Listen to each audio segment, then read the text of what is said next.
here, Quarry Caves. So we're all ready, about 10 minutes to go before we get down there, and we've got our hard hats on.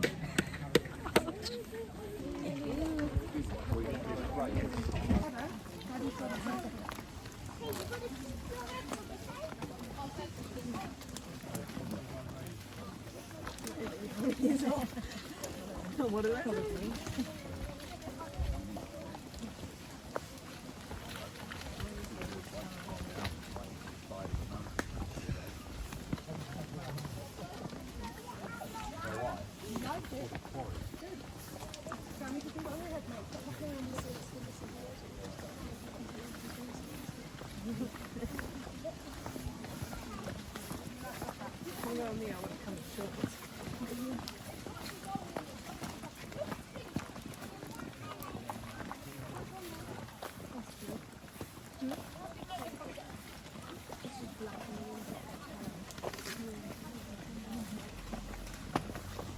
You forgot your stick, Rich. Hey?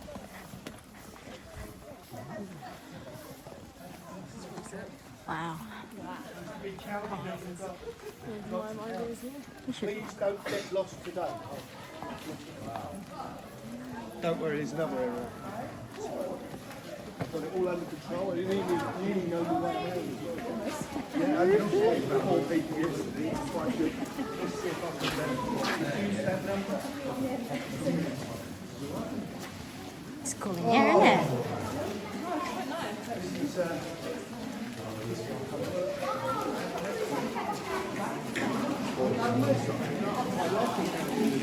do you know what? One day we had a lightning strike a pylon. That's the entrance. What we do?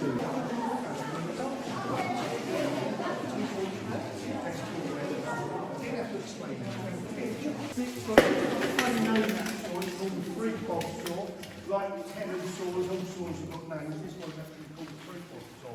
But if you look at the saw and then look at the wall, you're going to see there's different kind of textures to what a saw would make. In fact, most of our caves have got all of these marks in because all of these marks have actually been created by using a pickaxe. And the reason that they use the pickaxe and not a saw, well, can anybody tell me that reason? Because a saw would really rot on stone. Yes, it does. That's why it's here. And it's found in these, but none of these walls have been used by a saw. Because look around you, you can see much size of saw use. There's a little bit, but not that much. No, with a saw it would obviously be so much better. But the thing is, the reason why they never use saws in these caves is because saws haven't even been invented yet. These caves were dug out before even saws were invented. That's how old these caves are, okay? But if you come and have a look over here, this is the sort of fine intricate work that they could do down in these caves. Look at that, it's quite amazing. It's actually, this piece of work weighed about 160 tonnes. It was put into 230 different boxes. And with the confidence of the workmanship down here, everybody's joined it up together in one piece. They waited until it's actually got to site.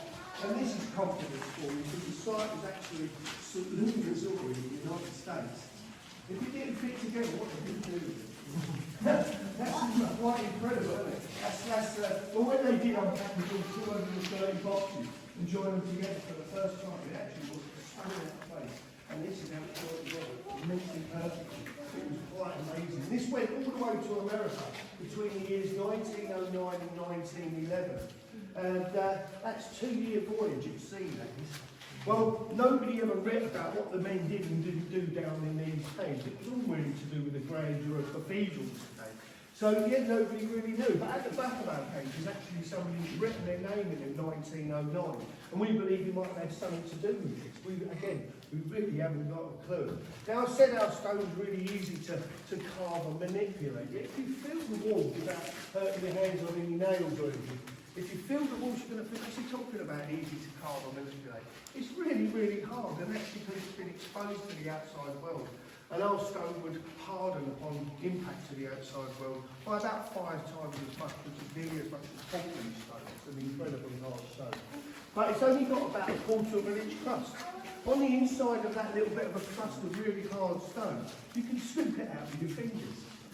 And that's why it made it really easy to actually carve all of these things like that. Well, it's unique in the world as well. And then it was just friction alone that enabled them to actually lift up large pieces of stone. Very simple device, but ingenious. Got that big one there, we'll lift up. You look at that, it's literally just friction. So you've got to remember, if they invented saws, there's no way that would have been this light bulbs either. So if they dug down, it was pretty much in the dark, okay? So you've got to take that into consideration. And if they use the wrong same limits, and it's slick. How's your tour, sir? And they didn't want that there at the time, so they smashed it up, left it there for about 400 years until a gardener bumped into a piece. He moved, so he got it out, put it on the grass, and he started to get all the other pieces, joined it all together, laid it on the grass then. The vicar come out and went, what on earth have you done there? I'm going to get a wedding this afternoon, you can't leave it there. So what they did is they phoned up the people who had this business previous to us, a man by the name of John Scott, and said to him, is there any way you can store it and save it for us? So we're better than the place it's actually swallowed from us. Something common. These are ammonites. These are lovely fossils. If you found one of these, you'd actually be quite impressed with yourself. Well, these, when they were found in these caves, were regarded as completely plain. Because they dry differently to our soft stone, you can't carve around them. So if you were doing something a bit intricate, a bit like that drawing over there, you must use that as you're working on it for a couple of months, you have to start all over again, basically. So, yeah, they did all that these sorts of things. That's the Tudor rose that was carved down here during the Geological. That's about all I can tell you about the Roman period. We're going to go through the road now into the next part of the cave. Hi there, you just missed out on the Roman period, I'm afraid. As you can see, there's all arches and that beautiful Roman building. We're going to go through to the Anglo-Saxon period. We're going to keep going right the way through to the back of the cave until we get to about Estonia Ridge. Destination.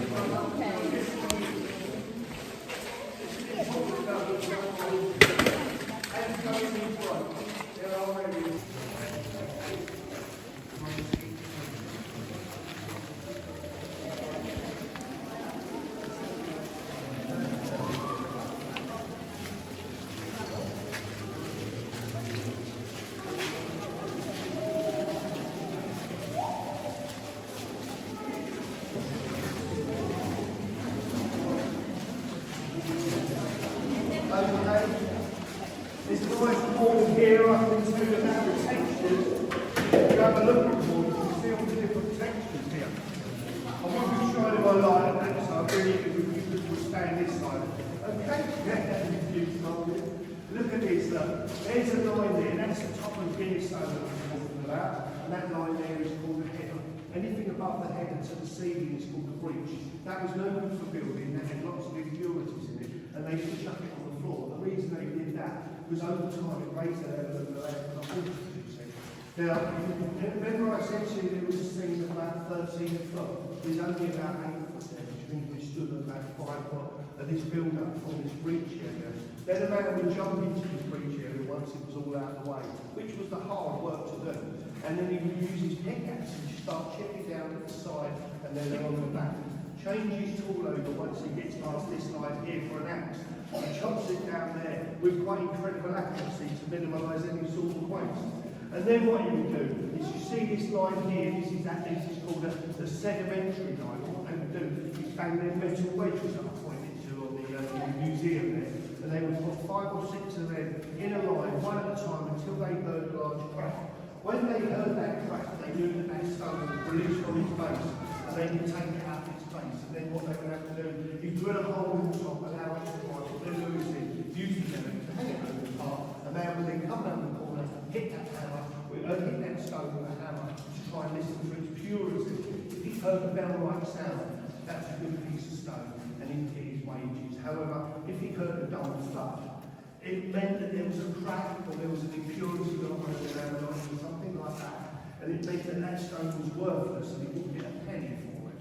Now, when I say a penny, I'm exaggerating. because they used to work 12 to 14 hours a day, 6 days a week down in these caves, and their wages per week was 2 pence. 2 pence back then was barely enough to feed your families, okay? Now, they used to do all this kind of work for 2 years a week. In complete darkness, you not remember that because light bulbs weren't invented. So before they came in after that 2 hours, they used to have to put out of that 2 pence an hour, they used to have to come in and buy their own bit of light. Okay? Now that lighting was actually tallow candles. Tallow candles are made out of animal fat and they stink when you burn them. They also burn incredibly quickly and there's a lot of smoke that would fill the air. And these are the conditions that these blokes used to work in all day long, not even know whether they were getting paid for it. That was an average size of block that they would take. That would be their daily work, and that would take them 12 to 14 hours. They didn't have a living to pay along in these terrible, smelly, dark, dirty, hot, cold conditions. And they'd done all this without a break, all day long. They didn't have a break for one good reason. Can you imagine working down here for just a couple of hours doing a physical job like that? Your bodies would start chucking their weight down. Every time you see a fire like this, we go down here, you think to yourself, Charles told that hole, in the same conditions as their men working in these conditions. That smoke from their tallow candles going up that hole. And he said, "4 years ago, 8 and 10 years old, it stopped."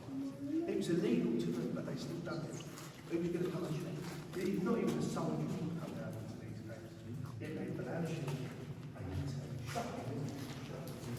It's all happening.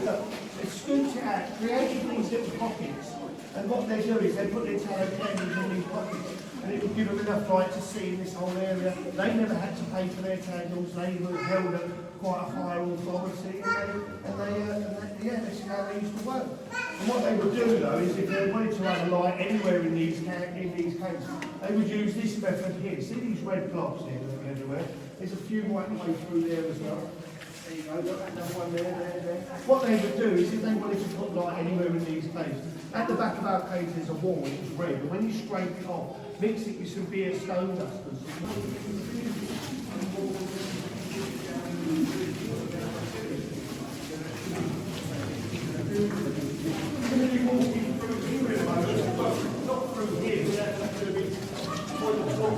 as you walk past, you'll see the past network of our caves, just so that you know where you're going to be walking.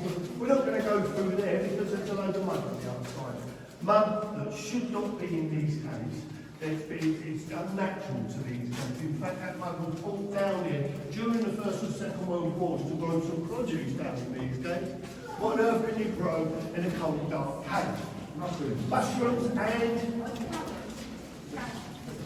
It's 2 things, don't you? Oh, potatoes. No. You have to have a light. No. Rhubarb.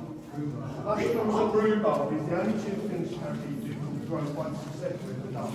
And the farmer was really successful. Fungus The taste was unique. and molds And everything he that grew grow was that straight in the cold. because they knew they were going to pop up a little extra for their produce. Yeah.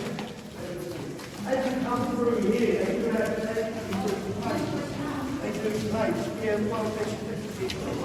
it's also the way in.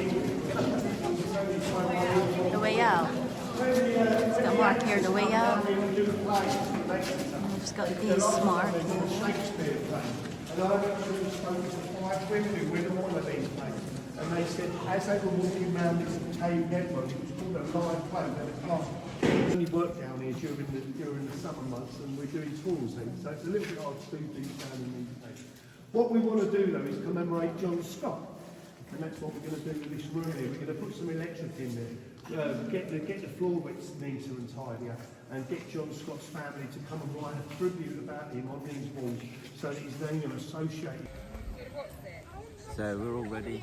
About 10 minutes to go before we get down there, and we've got our hard hats on.